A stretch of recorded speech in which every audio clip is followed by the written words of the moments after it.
Hello বন্ধুরা, আজকে recipe শাহী পনির চাপ। তো চলুন কি কি লাগছে দেখিয়ে দিই। ছাতু নিয়ে নিলাম 1.5 চামচ মতন,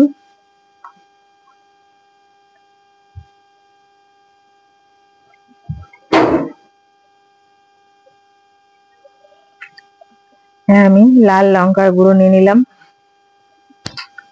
2 চামচ, কেননা 2 চামচ মতন নিয়ে নিয়েছি, কারণ আমার 1 কিলোর বেশি পনির আছে।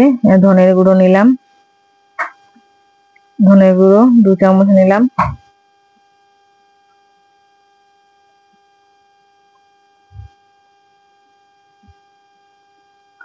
গোলমরিচের গুঁড়ো 1 চামচ দিলাম,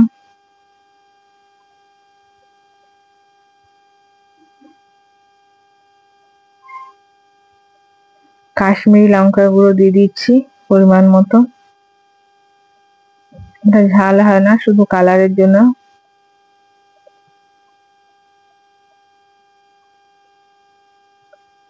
এবার জিরে গুঁড়ো দিয়ে দিলাম 2 চামচ, আর একটুখানি দিয়ে দিলাম।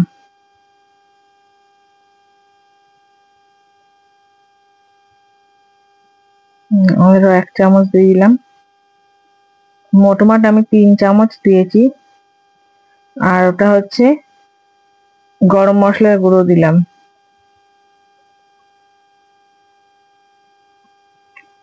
আদা বাটা,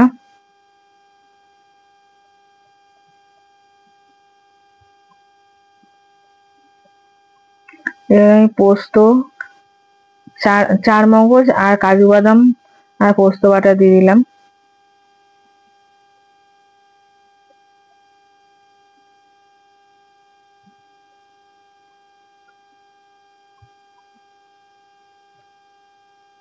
আমি টক দই দিয়ে দিচ্ছি। টক দইটাকে জল ঝরিয়ে ভালো করে ফেটিয়ে রেখেছিলাম।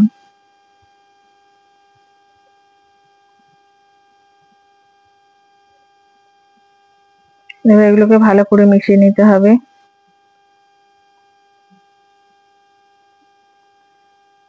চাপে হলুদ দেওয়া হয় না, সেই জন্য হলুদ দেবো না।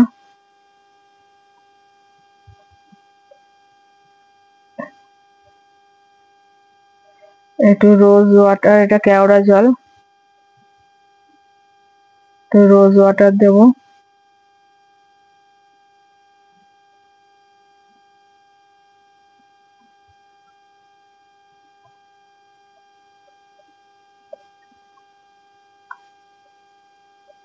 মিঠা আতর দিয়ে দিচ্ছি,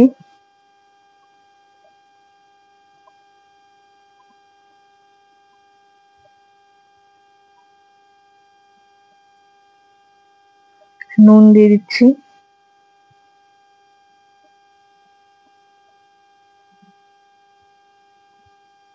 একটু চিনি দিয়ে দিচ্ছি।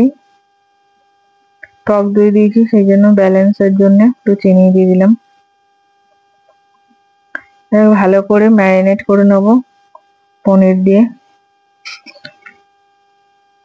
পনির গুলো কেটে নিচ্ছি ভালো করে। আমার 1 কিলোর বেশি পনির আছে এখানে।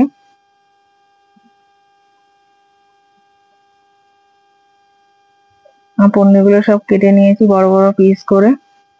এবার পনির গুলো ওই মশলার মধ্যে ম্যারিনেট করে নেবো।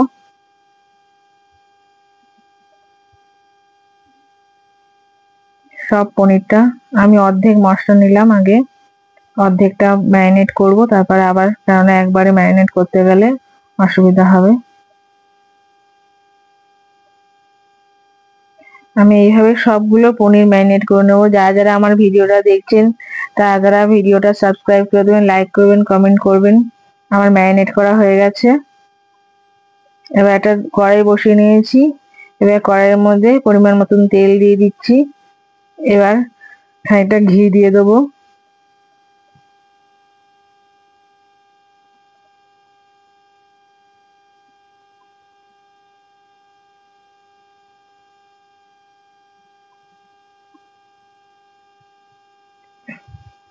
আমি ঘি নিয়ে দিলাম।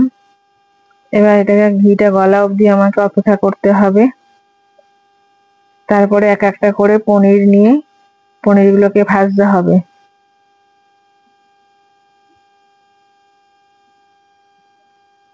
ঘিটা প্রায় গলে এসেছে। বন্ধুরা, আপনারা এরকম ভাবে পনির চাপ করে খেয়ে দেখবেন, ভীষণ সুন্দর লাগে।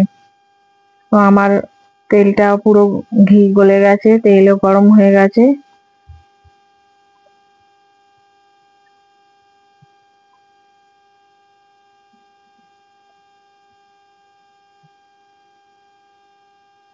এবার বন্ধুরা, আমি এক একটা করে পনির আমি তেলের মধ্যে ছেড়ে দেবো। তেলের মধ্যে যতগুলো পনির ভাজা যায় আমি ঠিক ওইভাবে ভেজে নেব।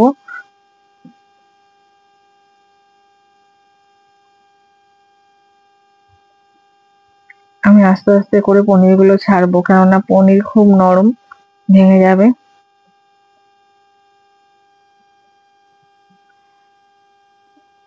মশলা সমেত এরকম করে ভেজে নিতে হবে।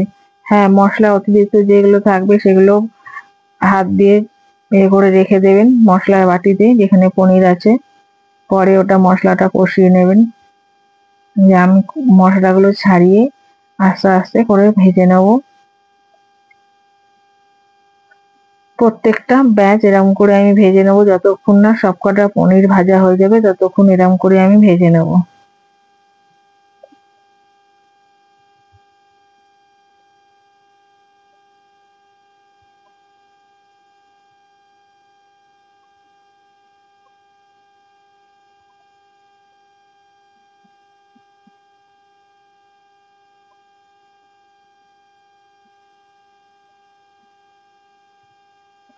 আস্তে আস্তে করে সবগুলো উল্টে দিলাম।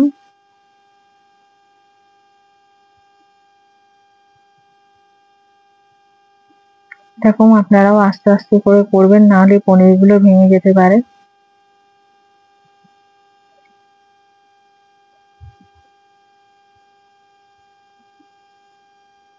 আমার পনিরগুলো ভাজা হয়ে গেছে, আমি তুলে নিলাম। একটা থালার মধ্যে করে আমি তুলে রাখছি।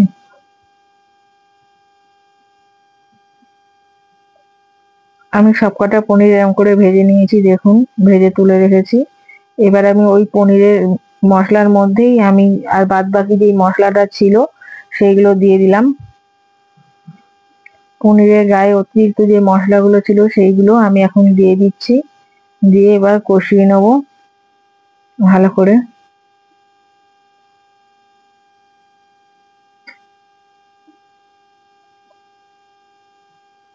দেখুন আমার কষানো প্রায় হয়ে গেছে।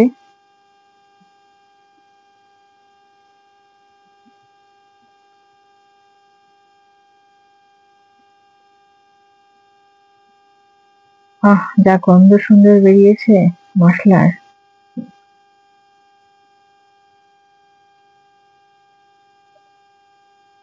দারুণ একটা সেন্ট বেরোচ্ছে চাপের।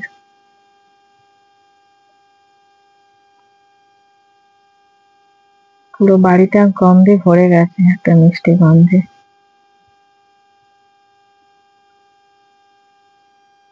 এবার আমি মশলার বাটি ধোয়া সেই জলটা আমি দিয়ে দিচ্ছি। জাস্ট এটা একটু ফুটবে, আমি তারপরে পনিরগুলো সব দিয়ে দেবো, দিয়ে একটু ফোটাবো।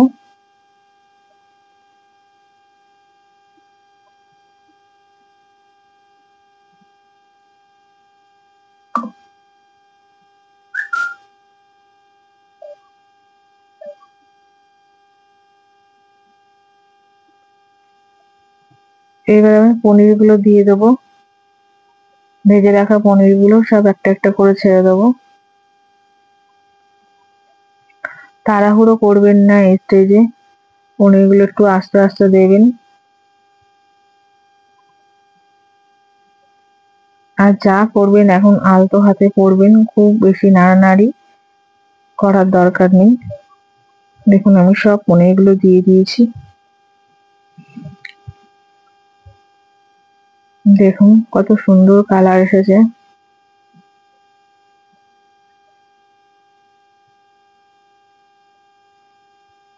আমার আইফোনও নেই, কিছুই নেই, কোনো ক্যামেরা নেই, তবু কালার দেখুন কত সুন্দর এসেছে। দেখুন আমার হয়ে গেছে পনিরটা, শাহী পনির কমপ্লিট হয়ে গেছে। বন্ধুরা, আপনারা যারা যারা দেখছেন তারা অবশ্যই লাইক সাবস্ক্রাইব করে দেবেন। ধন্যবাদ।